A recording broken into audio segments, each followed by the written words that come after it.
કથા વાર્તા સાંભળવા માટે આવું છું, હું સામાન્ય વ્યક્તિ છું? તો કે ના, તમે હનુમાનજી જ છો. મને પ્રેતે આવીને વાત કરી છે, ભૂતે આવીને વાત કરી, ગમે તેમ કરી મને દર્શન કરાવો. અને એ જયારે વાત થાય છે અને તે વખતે એને કીધું કે સારું, એક કામ કરજે કે તું અહીંથી જા ચિત્રકૂટની અંદર અને ચિત્રકૂટના જંગલમાં જજે અને ત્યાં આગળ તને ભગવાન રામના દર્શન થઈ જશે. અને ત્યાં ચિત્રકૂટના જંગલની અંદર તુલસીદાસ પોતે વિચરણ કરવા લાગ્યા. તે જતા હતા અને એક વખત એક દ્રશ્ય જુએ છે. બે રાજકુમાર ઘોડા ઉપર જતા હોય છે. એક ગૌર વર્ણના હોય છે અને એક શ્યામ વર્ણના હોય છે. અને ઘોડાની આગળ એક હરણ હોય છે. એ હરણનો શિકાર આ લોકોને કરવો છે, એની પાછળ પડેલા છે. અને આ તુલસીદાસજી પોતે મોહિત થઈ જાય છે અને એને થયું, રાજકુમારમાં આકર્ષણ તો થયું, પણ શિકાર કરે છે એટલે મનમાં ભ્રમણા પડી. અને થોડીક વારમાં હનુમાનજી ત્યાં પ્રગટ થાય છે અને હનુમાનજીએ વાત કરી કે તમને કઈ દેખાયું? કે હા, દેખાયું. બે રાજકુમાર જતા હતા, બહુ રૂપાળા હતા અને હરણનો શિકાર કરતા હતા. એ જ રામ અને લક્ષ્મણ હતા, એ જ હતા. એ કે ઓહો, એ હતા, મને તો ખબર પડી નહીં, મને ખ્યાલ આવ્યો, મહેરબાની કરીને બીજી વખત કૃપા કરો, દર્શન થાય. કે વાંધો નહીં, તું ચિત્રકૂટના ઘાટ ઉપર જજે અને તું જે કરે છે કામ એ કામ કરજે. ત્યાં બધા યાત્રિકો આવે એટલે ચંદન છે ત્યાં આગળ ઘસવાનું બધું કામ કરતા હતા અને પછી ત્યાં જાય છે ને રોજ સેવા કરતા હોય છે. તે વખતે આ પ્રસંગ બને છે જે સાખી આ બધા જાણો છે કે ચિત્રકૂટ કે ઘાટ પે ભઈ સંતન કી ભીડ, તુલસીદાસ ચંદન ઘસે તિલક કરે રઘુવીર. અને જે થાય છે અને જેવા એ ઉપર જઈને જોવે છે અને ભગવાન રામના પર સ્વરૂપના દર્શન થયા. પોતાનો દેહભાવ પોતે ભૂલી જાય છે સંપૂર્ણપણે અને ખબર પડી કે મને રામના દર્શન થાય છે. રામ પોતે ત્યાંથી ચાલી જાય છે, અદ્રશ્ય થઈ જાય છે. એમને દર્શન સંતની કૃપાથી થયા. અને એના કરતા પણ આગળની વાત છે, જો સંતની કૃપાથી જાય ભગવાનનો સાક્ષાત્કાર થાય. મેં તમને શરૂઆતમાં વાત કરી, સંતની કૃપાથી શું થાય? આપણું અભિમાન નાશ થાય, આપણું અજ્ઞાન નાશ થાય, આપણા બધા વ્યસનો દૂર થાય, વહેમ પણ દૂર થાય.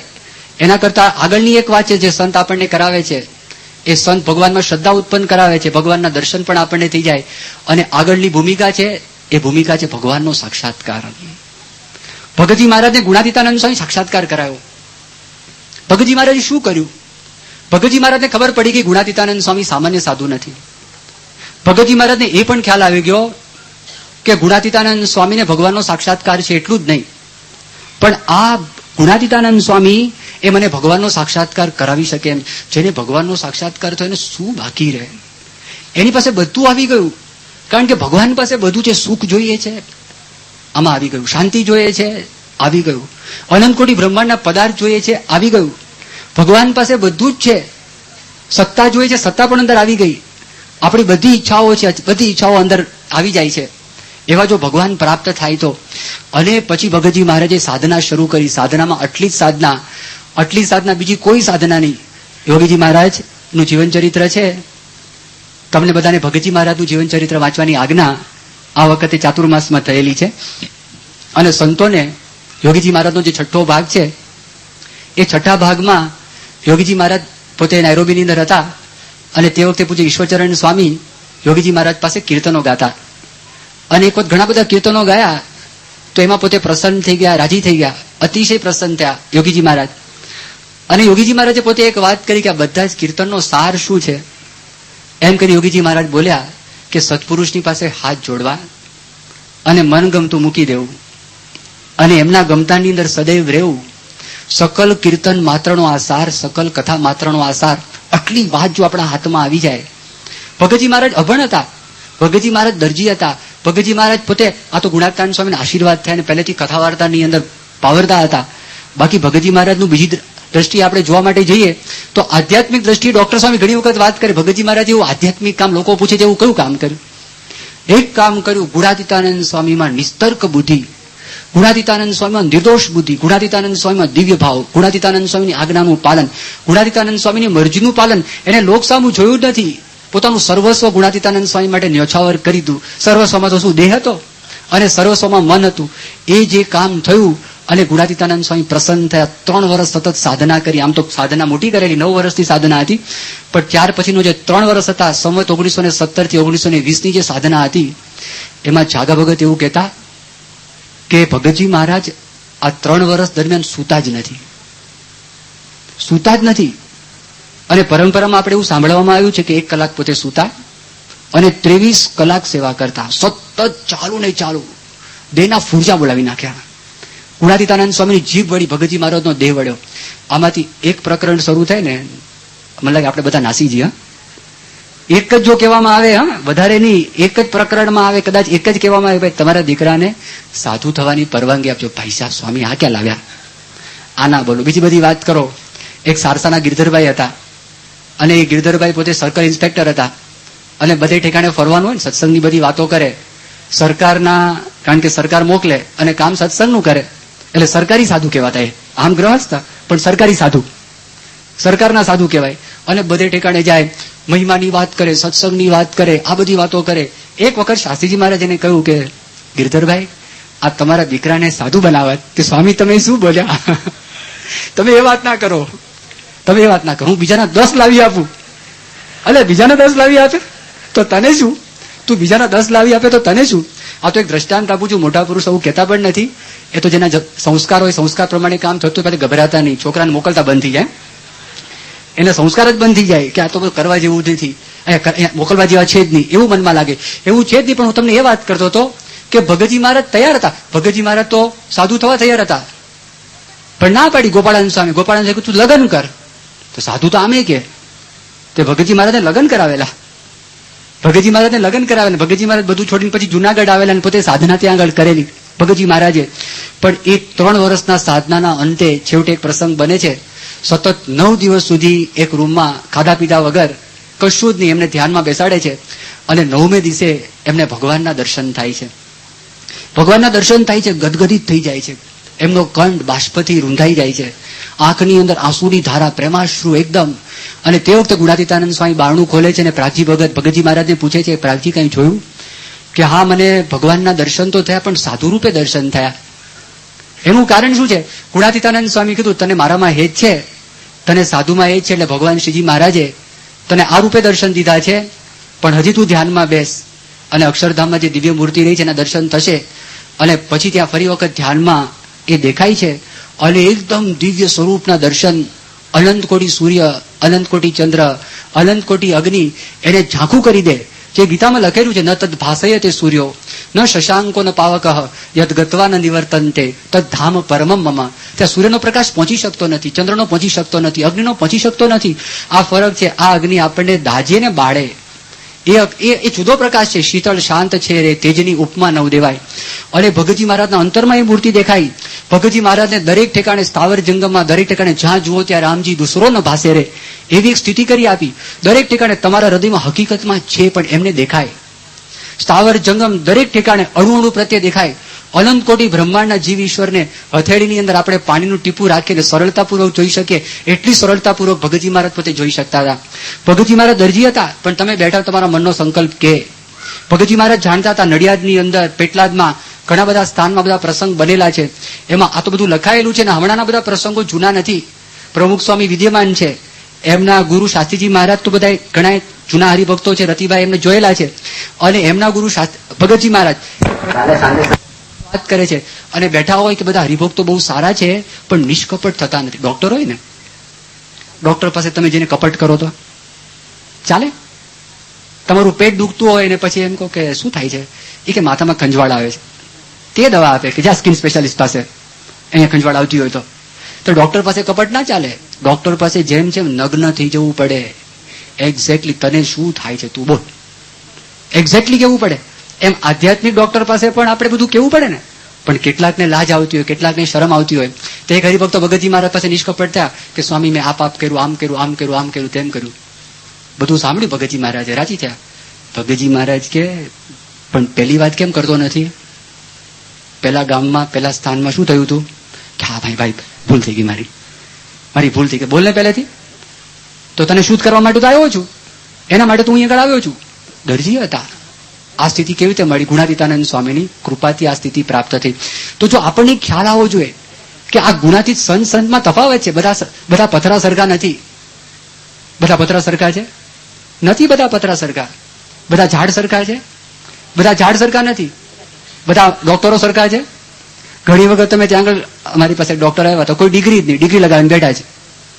અને સ્વામી કે ઉદઘાટન કરવા માટે, અમે કહો અમારે ઉદઘાટન કરવા માટે ના આવાય. તમારે ત્યાં ઉદઘાટન માટે અમારે ના આવાય, તમારી ડિગ્રી જ નથી. અને તમે વાત કરો છો કે અહીંયા આગળ તમે ઉદઘાટન કરવા માટે આવો, તો પેશન્ટ મરી જાય બિચારા, ઉપાધિ થઈ જાય, ઊંટ વૈદું ત્યાં આગળ થઈ જાય. એમ સંતમાં તફાવત છે. જેટલા ભગવાદારી છે એ બધા જ સાધુ નથી. સ્વામિનારાયણ ભગવાનના 500 સંતો કેવા હતા? ગોપાળાનંદ સ્વામી યોગી હતા. યોગી હતા ગોપાળાનંદ સ્વામી. અને એ ગોપાળાનંદ સ્વામી સ્વામિનારાયણ ભગવાનના શિષ્ય હતા. નિત્યાનંદ સ્વામી 4 વેદના ભણેલા હતા અને એ સ્વામિનારાયણ ભગવાનના શિષ્ય હતા. પ્રેમાનંદ સ્વામી સંગીતજ્ઞ વ્યક્તિ હતા. જે આખું નખું વાતાવરણ બદલાવી શકે એવી તાકાત પ્રેમાનંદ સ્વામીમાં હતી. અને એ પ્રેમાનંદ સ્વામીના ભજનો સાંભળી આપણા ગુજરાતના જે સાહિત્યકારો છે, કવિઓ છે, એ પણ એમ કે છે કે વિશિષ્ટ પ્રકારની કવિતાની રચના પ્રેમાનંદ સ્વામી કરેલી છે. પ્રેમ સખી પદાવલી એ આપણે પ્રકાશિત કરેલી છે. પણ કનૈયાલાલ મુનશી પણ પોતે બોલ્યા પ્રેમાનંદ અને બ્રહ્માનંદ એની રચનાઓ કોઈ અલગ પ્રકારની છે. એ વાતાવરણ બદલાવી દે, પણ એ સ્વામિનારાયણ ભગવાનના શિષ્ય હતા. બ્રહ્માનંદ સ્વામીની એક જ રેણકી છંદ રવિન્દ્રનાથ ટાગોરે સાંભળ્યો. અને તટસ્થ વ્યક્તિ બંગાળના વ્યક્તિ જેને ગુજરાતીનો ખ્યાલ પણ ના આવે, ગુજરાતીનો કઈ પરિચય પણ નથી, પણ જે સંગીત સર સર સર અધર અમર પર એ જે સાંભળ્યું અને રવિન્દ્રનાથ ટાગોર હલી ગયા. એના મનની અંદર એમ થયું કે આ પ્રકારનું મેં સંગીત ક્યારેય સાંભળ્યું જ નથી, આ પ્રકારની રચના મેં ક્યારેય સાંભળી જ નથી. એ બ્રહ્માનંદ સ્વામી એ સ્વામિનારાયણ ભગવાનના શિષ્ય હતા. અદ્વૈતાનંદ સિદ્ધ હતા અને એ સિદ્ધ વ્યક્તિ હતા અને એ પણ સ્વામિનારાયણ ભગવાનના શિષ્ય હતા.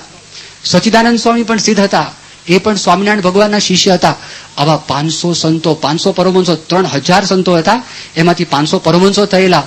પણ એ બધાની અંદર જ્યારે સ્વામિનારાયણ ભગવાન એમ કે ગુણાતીતાનંદ સ્વામી સર્વ કરતા શ્રેષ્ઠ હતા, તો એ ગુણાતીતાનંદ સ્વામી કેવા હશે? જો એ પરંપરા આપણને પ્રાપ્ત થઈ છે. આશ્ચર્યની વાત તો એ છે કે ગોપાળાનંદ સ્વામી એમને ઉપનિષદ ઉપર ભાષ્ય કર્યા અને ગુણાતીતાનંદ સ્વામી અભણ. અને જતા શ્રીજી મહારાજ એવી વાત કરી ગુણાતીતાનંદ સ્વામી ગોપાળાનંદ સ્વામી કરતા પણ મોટા છે. અને ગુણાતીતાનંદ સ્વામી પાસે સામર્થ્ય હતી. અને કઈ સામર્થ્ય એ બ્રહ્માનંદ સ્વામીના જીવન ઉપરથી ખબર પડે. એ આપણે ખ્યાલ હોવો જોઈએ. એ ખ્યાલ ના તો કોઈ સિદ્ધ વ્યક્તિ આપણને મળે આપણને મોં થઈ જાય કે સ્વામી તમે મનની વાત કરી ભગતજી મહારાજની, આ મનની વાત કરે. એટલે મનની વાત આ તો એક ભાગ છે ખાલી. એક તો એક રૂવાડું છે, રૂવાડોનો કટકો છે, ઘણી બધી વસ્તુઓ છે બીજી. એનો આપણને ખ્યાલ ન હોય તો એ ખ્યાલનો તો આપણને તકલીફ થઈ જાય, તો આપણને મુશ્કેલી થઈ જાય.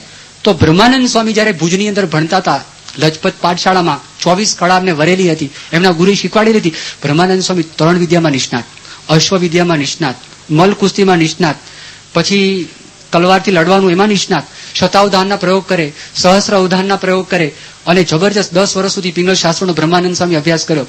પણ બ્રહ્માનંદ સ્વામી એક પ્રશ્ન પૂછ્યો, ગુરુજી મારે તમને એક પ્રશ્ન પૂછવો. એવી કોઈ કળા છે કે એક કળા જો આપણા જીવનમાં સિદ્ધ થાય તો જીવનમાં બધી કળાઓ આવી જાય? એમના ગુરુજીએ કીધું છે. તે કઈ કળા? ભગવાનના સ્વરૂપમાં અખંડ વૃત્તિ જે વ્યક્તિની રહે એને બધી કળા સિદ્ધ થઈ જાય. તો મને તમે સિદ્ધ કરાવો, મારી તાકાત નથી. તો ગુણાતીતાનંદ સ્વામી પાસે આ હતું. એનો પ્રસંગ આપણે સાંભળીએ. જ્યારે સ્વામિનારાયણ ભગવાન વડતાલમાં હતા અને વડતાલની અંદર ત્યાં બધા સંતો હતા, કેટલાક માંદા હતા, કેટલાક સાજા સંતો હતા. ગુણાતીતાનંદ સ્વામી સેવાભાવી હતા. આ બધી વસ્તુઓ બધી એવી છે, અટપટી વસ્તુ, આટલા મોટા છે ને પણ નાના થઈને વર્તે, ખબર જ ના પડે. તમારી કોઈ સેવા કરતું હોય તો તમને એમ જ લાગે ને મારા કરતા નાના છે. ઓબ્વિયસલી સેવા કોણ કરે? નાનો હોય સેવા કરે. તે ગુણાતીતાનંદ સ્વામી સેવક. અને ગુણાતીતાનંદ સ્વામી વિચરણ કરતા હતા સંતોની સાથે. વરસાદ પડેલો અને ત્યાં પોતાના જોડાની અંદર એ બધું માટી છે ભરાઈ જાય, જોડા ભારે થાય, ચાલુ ફાવે નહીં. ગુણાતીતાનંદ સ્વામી એવું કહ્યું કે એક કામ કરો, બધા જોડા કાઢી નાખો, એની ઘાસડી બનાવું અને ઘાસડી બનાવીને હું ઉંચકી લઉં. તે 40 સંતોના જોડા ગુણાતીતાનંદ સ્વામી ઉંચક્યા. તમે વિચાર કરો, તે વખતે જો સંતોને ખબર હોત તો ગુણાતીતાનંદ સ્વામીને જોડા ઉચકવા દેત? ના દેત. હું તમને વડતાલનો પ્રસંગ કહેતો હતો. તે વડતાલના પ્રસંગની અંદર ઓલા માંદા સાધુની સેવા કરતા ગોદડીઓ ધોવા માટે જાય ને ગોમતી તળાવમાં, તે કેટલાક સાજા જે હતા ને એ ભેગું આપી દે કે બરાબર છે, આપણી ભેગી કરી નાખે. તો 18 ગોદડીઓ ધોઈને ગુણાતીતાનંદ સ્વામી આવતા હતા. 9 ગોદડી એક ખભા ઉપર અને 9 ગોદડી બીજા ખભા ઉપર. વડતાલ મંદિર તમારામાંથી જેમને જોયું હોય ત્યાં આગળ હનુમાન ગણપતિ પધરાવે, હનુમાન વાળો દરવાજો કહેવાય.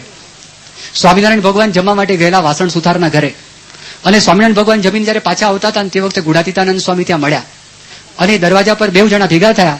અને જ્યાં ભેગા થયા ને તે વખતે એમણે ગુણાતીતાનંદ સ્વામી સ્વામિનારાયણ ભગવાન સામે જોયું અને સ્વામિનારાયણ ભગવાન સ્થિર થઈ ગયા, વૃત્તિ દ્વારા પકડ્યા. સ્વામિનારાયણ ભગવાન ખસી શક્યા અને હાથ જોડ્યા ગુણાતીતાનંદ સ્વામીને સ્વામિનારાયણ ભગવાન કહે છે કે સાધુરામ અમે જઈએ, હવે રજા આપો છો? ગુણાતીતાનંદ કે મહારાજ જાઓ. અને શ્રીજી મહારાજ પધાર્યા અને મહારાજ ત્યાં આગળ સભા મંડપમાં આવ્યા. અને સભા મંડપમાં જેવા શ્રીજી મહારાજ પકડાઈ ગયા. મહારાજ કે મને મૂંઝવણ થાય છે, મને બેચેની લાગે છે, મારા પર પેલા સાધુએ ભાર મૂક્યો છે, માટે મહારાજના જે સેવક હતા ભગુજીને કીધું જાઓ ઓલા સાધુ ઉપરથી જે ભાર છે ભાર લઈ લો. કેટલાક મહારાજને પંખો નાખવા લાગ્યા. મહારાજ કે નહીં, ઓલા સાધુએ ભાર મૂક્યો છે. અને જયારે ગોદડીઓ લાવો સભા મંડપમાં, અને સભા મંડપમાં ગોદડીઓ આવી અને શ્રીજી મહારાજે કીધું કે આ ગોદડીઓ કોની છે? તો કે માંદા સાધુઓ છે, એની સ્વામી સેવા કરે છે, ધોવે છે. જે માંદા સાધુઓ અહીંયા આગળ આવે અને સાધુઓ આવીને આ ગોદડીઓ છે, ગોદડીઓ લઈ જાય બધા. તો સાધુ એક પછી એક આવ્યા. 8-10 જે માંદા સાધુ હતા એ તો પોતાની ગોદડી લઈ ગયા, બાકીની 8 ગોદડીઓ વધી. શ્રીજી મહારાજ કે આ ગોદડીઓ કોની છે? બધાને ખબર પડી કે સાજા જે હતા ને એની ભેગી ઠપકારી છે. તે વખતે મોટા મોટા સંતો બેઠા હતા, મુક્તાનંદ સ્વામી અને બ્રહ્માનંદ સ્વામી જેવા બેઠા હતા. તે વખતે શ્રીજી મહારાજ મુક્તાનંદ સ્વામીને પૂછે, જો આ થોડું ખ્યાલ રાખવા જેવો છે. કારણ કે સ્વામિનારાયણ ભગવાન એક વાત કરી, આ બહુ મહત્વની વાત છે. કારણ કે આ જીવ એવો છે, આ જીવ જ્યાં સુધી આ વાત સાંભળીને ત્યાં સુધી મોહિત થઈ જાય છે. આ જીવનો સ્વભાવ એવો છે ને કે આ જીવનો સ્વભાવ, તમે પાણી નાખો ધૂળ ઉપર તો ધૂળ પડે કે ના પડે? ભીની થાય કે ના થાય? ધૂળ થાય. દૂધ નાખો તો ભીનું થાય કે ના થાય? અને પેશાબ કરો તો તે ભીનું થાય. એમાં જીવ એવો છે, એને જો વિવેક નો ગતાગમ ના હોય તો મેં કીધું ને હમણાં, ગમે તે એક જણ વ્યક્તિ આવીને તમને જો છેતરે અને તમને વાત કરે, તારો કે રૂપાળો હોય, ઊંચો હોય, પોળો હોય, મોં થઈ જાય તો પહેલી જ વાત. અને એમાં ભગવા પહેરો, ઓહો ગજબ મહારાજ છે, આ તો બહુ ત્યાગ કરીને આવ્યા. અને એમાં જો આગળ વધે ને પ્રવચનમાં એકદમ જબરજસ્ત પ્રવચન કરતા, ઓહો શું વાત છે, તમે ગયા હતા? અને એમાં તમારી પાસે આવે કે મહારાજજી કે પુત્ર નથી, જા હો જાયગા બચ્ચા, અને વર્ષ પછી છોકરો આવી જાય. ઓહો ઉત્તરથી આવેલા કોણ મહાત્મા છે? એટલે એવા પાસે આવે, મારી પાસે હું 10 જણને કહું પુત્ર થઈ જશે, એકને થાય કે ન થાય? 9 ને 6 નો થયો. અને 9 જણ મારી પાસે આવે કે કુછ નહીં હુઆ, કે તારી શ્રદ્ધા નથી. આને શ્રદ્ધા હતી, શ્રદ્ધાથી તને શ્રદ્ધા નથી. એ બનાવટ ચાલે કે ન ચાલે? એ ચાલે. એટલે સમજવા જેવું સ્વામિનારાયણ ભગવાન એટલા માટે વચનામૃતમાં વાત કરે છે, બધા સાધુને સરખા સમજે છે એ વિમુખ છે. બધા સાધુને સરખા જાણે છે એ વિમુખ છે. વિમુખની કલમ આપી દીધી, કારણ કે વિમુખ થશે એને ખબર નથી, એને ખ્યાલ નથી. હું તમને આ વાત કરું, મુક્તાનંદ સ્વામીને સ્વામિનારાયણ ભગવાન પૂછે છે, આ ગુણાતીતાનંદ સ્વામીને ઓળખો? આ ગુણાતીતાનંદ સ્વામી કોણ છે તમને ખ્યાલ છે? તમને પરિચય છે ગુણાતીતાનંદ સ્વામી કોણ છે? મહારાજ બહુ મોટા સાધુ છે, કથા વાર્તા સારી કરે છે, કીર્તન ઘણા બધા મળે છે, સેવાભાવી છે, તપસ્વી છે, ત્યાગી છે. શ્રીજી મહારાજે કીધું, મુક્તાનંદ સ્વામી તમે આ સાધુના ઉપર છલા ગુણનું વર્ણન કર્યું, પણ આ સાધુ કેવા છે? જેમ સાણસાની અંદર સાપને પકડીએ એવી રીતે ત્રણેય અવસ્થાની અંદર મારી મૂર્તિને પકડીને બેઠા છે, એવા સાધુ છે. અને સાક્ષાત અક્ષર બ્રહ્મ છે. આ આચાર્ય વાત કરી મુક્તાનંદ સ્વામી કે મહારાજ એવો મહિમા સમજાયો નહોતો. તે વખતે એક ઉત્તર હિન્દુસ્તાનના સાધુ મહાનુભાવાનંદ સ્વામી બેઠા હતા. એટલે મહાનુભાવાનંદ સ્વામી અકળાઈ ગયા. તમે સાણસામાં સાપને પકડો ને, તે સાપ બિચારો દબાય અને સાપને મૂંઝવણ થાય. એને એમ થયું કે આ સાધુ મહારાજને દુઃખ આપે પકડીને, આ સાધુ મહારાજને પકડીને દુઃખ આપે. એટલે મહાનુભાવાનંદ સ્વામી બોલ્યા, એટલે બેટી કા બાપ, महाराज को क्यों दुख देता है? महाराज को क्यों दुख देता है? श्रीजी महाराज के खबर પડ્યા વગર બોલ બોલ શું કરો છો? ખબર પડે છે? તમે ધારો એ રીતે મૂર્તિ તમે ધારતા આવડતી હોય તો. આ તો એક છે, અનાદિ છે, અદ્વિતીય છે, અને આ તો અક્ષર બ્રહ્મ છે, મારે રહેવાનું ધામ છે. એ ગુણાતીતાનંદ સ્વામીની પરંપરાની અંદર આપણને ભગતજી મહારાજ, શાસ્ત્રીજી મહારાજ, યોગીજી મહારાજ, પ્રમુખ સ્વામી મહારાજ પ્રાપ્ત થાય. આ વિશેષ છે આખું. આ તંત્ર જ કોઈક અલગ છે, એ સામાન્ય તંત્ર નથી. શાસ્ત્રીજી મહારાજ હતા ને, શાસ્ત્રીજી મહારાજ સાથે ઘણા બધા સાધુઓ હતા, પણ શાસ્ત્રીજી મહારાજનો એક પત્ર મેં વાંચ્યો છે. અને શ્રી હરિ સ્વામી અમદાવાદની અંદર છે, એનું જૂનું મકાન હતું, જૂના મકાનમાં એમની કેબિન જેવી ઓફિસ હતી, અને એ શાસ્ત્રીજી મહારાજના જૂના પત્ર ઉકેલતા હતા. આ સંસ્થાની જેને સ્થાપના કરી એની વાત કરું છું. બ્રહ્મ સ્વરૂપ શાસ્ત્રીજી મહારાજ આજે BAPS વિશ્વવ્યાપી થયેલું છે ને, એના પાયાની અંદર શાસ્ત્રીજી મહારાજ હોમાઈ ગયા છે. તો એ શાસ્ત્રીજી મહારાજ પત્ર લખ્યો છે, અને પત્રની અંદર વાત કરી કે વિજ્ઞાનદાસ છે, વિજ્ઞાનદાસજી ભગતજી મહારાજના શિષ્ય, તો એમને ત્રણેય અવસ્થામાં ભગવાનનું ભજન થાય છે. ના, એમને અખંડ ભજન થાય છે. વિજ્ઞાનદાસને અખંડ ભજન થાય છે, પણ ત્રણેય અવસ્થાની અંદર ભગવાનને ધારણ કરવાની સામર્થ્ય ભગતજી મહારાજે ત્રણેય અવસ્થાની અંદર ભગવાનને ધારણ કરવાનું ઐશ્વર્ય ભગતજી મહારાજે મને આપ્યું છે. આવું શાસ્ત્રીજી મહારાજ લખ્યું. જો અલગ પડી ગયા ત્યાં આગળ, એ જુદા પડી ગયા. એ શાસ્ત્રીજી મહારાજ બોલ્યા, યોગી તે હું ને હું તે યોગી. અને યોગીજી મહારાજ બોલ્યા કે પ્રમુખ સ્વામી મારું સર્વસ્વ છે. જો આ સામાન્ય સંતની ગાથા નથી, આ સામાન્ય સંતની વાત નથી. આપણે પ્રભુ ચરિત્રની વાત કરીએ કે આપણે તો બહુ પામર છીએ, બહુ ઓર્ડિનરી છીએ, જીવ દશાની અંદર છીએ. આપણે અહીંયા આગળ વાસનિક છે, પ્રમુખ સ્વામી મહારાજ નિર્વાસનિક છે. આપણામાં માન છે, નિર્માની છે. આપણામાં સ્નેહ છે, એ નિસ્નેહી છે. આપણામાં સ્પૃહા છે, નિસ્પૃહી છે. આપણામાં સ્વાદ છે, નિસ્વાદી છે. આપણામાં કામના છે, નિષ્કામી છે. એ અલગ વાત છે. આપણનું વર્ણન શું કરવાના હતા? આપણે શું ખબર પડે? પણ એ આપણા પર દયા કરે, આપણા પર કૃપા કરે, તે વખતે આપણને ખ્યાલ આવે કે આ સામાન્ય વાત નથી. આવા સંતનો બહુ મોટો મહિમા છે. એ સંતનો મહિમા જો જીવની અંદર ગરી જાય. સાચા સંતના મહિમાની વાત કરી છે. જો રામાયણની અંદર તુલસીદાસજી પોતે કહે છે, સો નર આપ સમાન રઘુરાયા. ભગવાન તુલ્ય જ છે, એમાં કોઈ ફેરફાર નહીં. સંત એ સ્વયં હરી. જે નિષ્કુળાનંદ સ્વામી લખ્યું એ વાત સમજાવે છે. એટલે રામાયણ લખે છે, પ્રથમ ભગતી સંતન કર સંગા, દૂસરી ભગતી રતિ કથા પ્રસંગા. પ્રથમ ભગતી સંતન કર સંગા, સંતનો સમાગમ કરો, પ્રથમ ભક્તિ છે. એ સમજાવે છે. અને કે છે સુતદારારું લક્ષ્મી પાપી કો ભી હોય, સંત સમાગમ હરિકથા તુલસી દુર્લભ હોય. આ અલગ એક વાત છે. એક વખત પ્રમુખ સ્વામી મહારાજ અમદાવાદ પધારેલા, અને અમદાવાદની અંદર તે વખતે નિષ્કુળાનંદ કાવ્યમાંથી એક કડવું છે, એ કડવું મેં ગાઈ સંભળાયું. અને તે વખતે પ્રમુખ સ્વામી પોતે બોલ્યા કે શાસ્ત્રીજી મહારાજ એવું કહેતા કે નિષ્કુળાનંદ સ્વામીએ આજે સંતના મહિમાની વાત કરી છે, ગુણાતીતાનંદ સ્વામીના મહિમાની વાત છે. એ પોતે સમજાવેલા. એ કડવું આ પ્રકારે છે કે સંતને સોંપીએ સર્વે આપણું જી, એથી અંતરાય ન રાખીએ અણુજી, કરીએ ગમતું સાચા સંત તણુજી, તો સંત અત્યંત રાજી થાય ઘણુજી. ઘણું રાજી કરી સંતને કંઈક પામ્યા પરમ ધામ, સંત વિના શોધી જુઓ સઘળે કહો કેનું સરિયું કામ.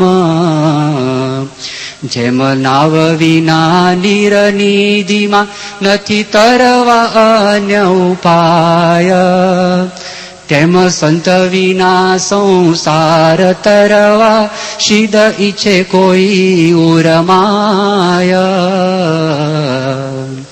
આ જયારે ગવાયું ત્યારે બાપા બોલ્યા, આ ગુણાતીત સંતના મહિમાની વાત નિષ્કુળાનંદ સ્વામી કરી છે, એમના માટે જ વાત કરે છે. સંત માનજો મારી મૂર્તિ રે, એમાં ફેર નથી એક રતી રે. સંત હું ને વળી હું તે સંત રે, એમ શ્રીમુખે કહે ભગવંત રે. કયું બહુ પ્રકારે કલ્યાણ રે, અતિ અગણિત અપ્રમાણ રે. પણ સૌથી સરસ સંત મારે રાખ્યું વાલ મેં એની વાત મારે. નિષ્કુળાનંદ સ્વામી અઢળક મહિમાની વાત કરેલી છે. સંત ચિંતામણી છે, પારસમણી, આપણને ખ્યાલ આવે. જે મેં આગળ ગાયું એ આગળ વર્ણન કર્યું છે. આ ભવસાગર તરવો બહુ કઠણ છે. આ લાઈફ કેવી છે? આ લાઈફમાં છે ને મેથેમેટિકલ કેલ્ક્યુલેશન પ્રમાણે થતું નથી. આ બધા બેઠા છો ને, આ બધાની ઈચ્છા પ્રમાણે બધું થયું છે?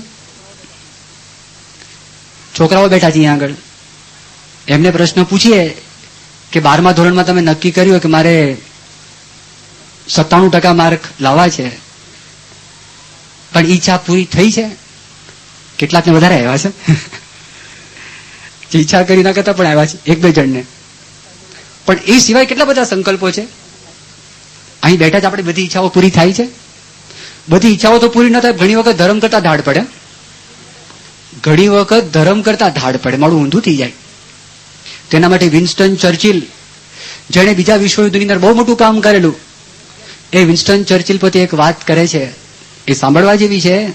એના પરથી ખબર પડે શા માટે સંતની જરૂર. આપણે સંત લાગે, ભગવા લાગે. એક માણસ પેલા તો સમજો, એક મિત્ર સમજો. જેમ ફેમિલી ડોક્ટર હોય ને એમ ફેમિલી સંતની જરૂર છે. It is a must. It is absolutely necessary. આપણે ખ્યાલ નથી, જીવનની અમુક સમસ્યાઓ આવી નથી, ખબર નથી, આપણને ખ્યાલ નથી. પણ આ બોલ્યા ચર્ચિલ, ધ હ્યુમન સ્ટોરી, માણસની જીવન કથા, the human story does not always unfold like a mathematical calculation based on the principle that 2 plus 2 make 4. Sometimes in life, 2 plus 2 make 5, and sometimes minus 3, and sometimes the blackboard topples down, leaving the class in disorder, and the teacher with a black eye. Winston Churchill કહે છે માનવની જે કથા છે ને એ unfold થાય છે, એ આમ શું કહેવાય, ખુલે છે. એ માણસની જીવન કથા ખુલે છે. એ કાંઈ મેથેમેટિકલ કેલ્ક્યુલેશન, જે ગણિત હોય તો ગણિતના આપણે બધી ગણતરી કરીએ, એ ગણિતની ગણતરી પ્રમાણે આ જીવનની જે કિતાબો છે ખુલતી નથી. એમાં તો 2 + 2 એટલે 4, પણ જીવન કહાણીની અંદર કોક વખત 2 + 2 એટલે 5 થઈ જાય, અને કોક વખત 2 + 2 એટલે -3 પણ થઈ જાય. એનું દ્રષ્ટાંત આપે છે કોઈક નિઃશુલ્કપણે શિક્ષક એ વિદ્યાર્થીઓને ભણાવતો હોય તો ભણાવતા ભણાવતા એ જે બ્લેક બોર્ડ હોય ને એ જેના માથા પર પડે છે, અને એની આંખ છે કાળી થઈ જાય, લોહી મરી જાય છે. એટલે હ્યુમન સ્ટોરી ઇઝ ધીસ. એટલે આપણે ઘણી વખત કરવા માટે જઈએ કે ભાઈ હાલો આમ કેમ થયું, થાય. આ માનવ કથા છે, એના માટે સંત સમાગમ જરૂરી છે, એના માટે નેસેસરી છે. એ ભવસાગરની વાત થઈ, એ તરવાની છે. એ સંસારમાં ઘણી બધી આ બધી ઘટનાઓ આવે, એ ઘટનામાં આપણને સંત મદદરૂપ થાય છે. ફક્ત આ નહીં, આપણને જીવનમાં સુખનો અનુભવ કરાવે, આપણા જીવનમાં શાંતિનો પણ અનુભવ સંત કરાવતા હોય. એ નિષ્કુળાનંદ સ્વામી ભક્ત ચિંતામણીના બીજા પ્રકરણની અંદર વર્ણન કરે છે, જબરજસ્ત વર્ણન કરે છે. નિષ્કુળાનંદ સ્વામી લખે છે કે સંત કૃપાએ સુખ ઉપજે. આ જો ધ્યાનથી સાંભળજો એક એક. સંત કૃપાએ સુખ ઉપજે, સંત કૃપાથી સરે કામ, સંત કૃપાથી પામીએ પૂર્ણ પુરુષોત્તમ ધામ. સંત કૃપાએ સદમતિ જાગે, સંત કૃપાથી સદગુણ, સંત કૃપા વિના સાધુતા કહો ને પામ્યા કોણ. સંત સેવ્યા તેણે સર્વ સેવ્યા, સેવ્યા શ્રી હરિ ભગવાન. ઋષિ મુનિ સેવ્યા દેવતા, જેણે સંત કર્યા રાજીમાન. જપ તપ તીરથ વ્રત વળી, તેણે કર્યા યોગ યજ્ઞ. સર્વે કારજ સારિયું, જેને સંત કર્યા પ્રસન્ન. હવે સાંભળજો. કામ દુઘા કલ્પતરુ, પારસ ચિંતામણી ચાર. સંત સમાન એકે નહીં, મેં મનમાં કર્યો વિચાર. અલ્પ સુખ એમાં રહ્યું, મળી ટળી જાય છે. સંત સેવે સુખ ઉપજે, રહે અટળ અખંડ એવા સંત સદા શુભમતી, જગત દોષ નથી જે મારતી. વળી આપે હિત ઉપદેશ, એવા સંતને નામું શીશ. આ કેવી કલમ મૂકી છે જો. કામ દુગા તમને કોઈ ગાય આપે તો પૈસા માટે આપણે મહેનત કરીએ છીએ, ઘર બેઠા પૈસા. કલ્પતરુ વૃક્ષ આવી જાય તો કે સ્વામી છે જ નહીં પૃથ્વી ઉપર, આ તો હોય તો. એનું વર્ણન કરેલું છે. પારસમણી આપી જાય તો બધું સોનું, લોખંડનું સોનું. અને ચિંતામણી આપે તો જે સંકલ્પ પૂરા થાય. નિષ્કુળાનંદ સ્વામી કે એમાં અલ્પ સુખ રહેલું છે, મળી અને ટળી જાય છે, પણ સંતની સેવાથી જે સુખ ઉપજે છે એ અટળ ને અખંડ રહે છે. કયું જોઈએ છે? ભલે આ કરો, બધું જ કરવાનું છે, એકનો નિષેધ નથી. પણ આ જો આપણને વાત સમજાય. આજે પ્રમુખ સ્વામીની વિશેષતા શું? એક ભાઈ સ્વામી પાસે આવેલા, સ્વામીને વાત કરી લગ્ન થતા નથી, લગ્ન થાય તો સારું. સ્વામી કે અમે જ પરણ્યા નથી. આ બનેલો પ્રસંગ છે. જે બધા સ્વામી બીજી વખત એક ભાઈ આવે, પૈસાની વાત કરી, સ્વામી કે અમે ખાખી બંગાળી છે, અમારી પાસે કશું છે જ નહીં. સત્તા માટે આવે ને બધા, ઇલેક્શન આવે એટલે બધું આવે. આશીર્વાદ આપજો, દ્રષ્ટિ રાખજો, રેમ નજર રાખજો, ભૂલતા નહીં. કાર્યક્રમ ચાલે. અમારી પાસે કોઈ સત્તા જ નથી. એકદમ ફક્કડ છે. જો સુખ શેમાં છે? ફકીરી મેં. હો સુખ નાહી અમીરી મેં. તમે જો પ્રમુખ સ્વામીના સંપર્કમાં આપણે આવે, આમ સામાન્ય દેખાશે. અત્યારે બધા મહિમાનો તમે વાતો સાંભળશો, કાલે પણ તમે સાંભળશો, બીજા 2 દિવસ માટે આગળ પણ તમે બધું સાંભળશો. એ બધું તમે સાંભળશો તેવું તમને લાગશે કે બાપા અહીંયા આગળ જયારે આવવાના છે, હકીકતમાં આવશે જ. આ વર્ષમાં જ આપણને દર્શન દેવા માટે પધારવાના છે, ગાંધીનગરમાં આવવાના છે. પણ એની મોટા મોટી વિશેષતા શું છે? એ બધું દાબીને વર્ષે દેખાશે જ નહીં. અને ક્વચિત આમ ઝલક આવી જાય, કંઈક આવી જાય વચ્ચે. બહુ તફાવત છે, બહુ મોટો ડિફરન્સ છે. આપણે છે ને 364 દિવસ આપણો ઘોડો છે ને દોડે, દશેરાના દિવસે ના દોડે, ટાઈમે જ ન દોડે. ઓસાણ ભૂલી ગયો. યોગી મારા દ્રષ્ટાંત આપતા, ઓસાણ એટલે સમય ભૂલી ગયો. અને એક જણ હતો તો કે તરી જાણું ઢબી જાણું, પણ એ પડ્યો નદીમાં ડૂબતો હતો. કે ભાઈ તું તરતા આવડે છે, ઢબી જાણું, તો શું થયું? કે ઓસાન ભૂલી ગયો, સમય ભૂલી ગયો. એટલે સમય શું ભૂલી ગયો? આપણને એવું થાય. પ્રમુખ સ્વામી 364 દિવસ સામાન્ય વર્તે. જેટલી વખત કસોટી થાય ને, આમ દબાય ને, સાધુતાની ફોરમ બહાર આવે, નિર્માનીપણું બહાર આવે, નિસ્વાર્થ પ્રેમ બહાર આવે, શાંતિ બહાર આવે, પ્રેમ બહાર આવે, શ્રદ્ધા ઉત્પન્ન આપણા અંતરની અંદર થાય. એ જુદું ચાકું તંત્ર અલગ જ છે. નહીતર કામ ન થાય. આ ઉંમરે કામ કરી રહ્યા છે એવી એક દુર્લભ પ્રાપ્તિ, દુર્લભ રતન, એવી એક દુર્લભ ચિંતામણી, દુર્લભ પારસમણી માનવ જાત માત્રને પ્રાપ્ત થઈ છે. માનવ જાત માત્રની આ એક ચિંતામણી, પારસમણી છે, કલ્પવૃક્ષ છે. કામધુક એના કરતા પણ અધિક છે. જેમ સૂર્ય બધાનો છે, જેમ ચંદ્ર બધાનો છે, જેમ વરસાદ બધાનો છે, જેને લૂંટી શકે એવી એક વ્યક્તિ આપણને પ્રાપ્ત થઈ છે. એના વિશેષ પ્રસંગો આપણે આવતીકાલે જોશું. સદાનંદ સ્વામી મહારાજ. શ્રીપતિમ શ્રીધરમ સર્વદેવેશ્વરમ ભક્તિધર્માત્મજમ વાસુદેવમ હરિ માધવમ કેશવમ કામદમ કારણમ સ્વામિનારાયણમ નીલકંઠ સ્વામિનારાયણમ નીલકંઠમ ભજે શ્રીપતિમ. સ્વામિનારાયણ નારાયણ નારાયણ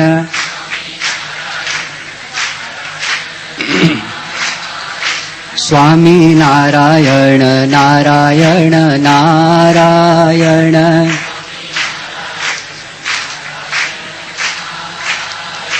સ્વામિનારાયણ સ્વામિનારાયણ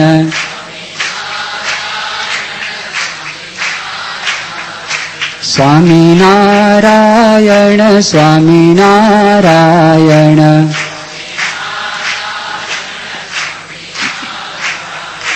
સ્વામિનારાયણ નારાયણ નારાયણ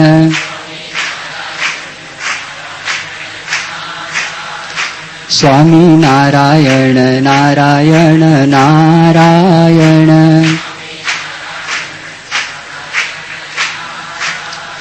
સદાનંદ સ્વામી મહારાજ.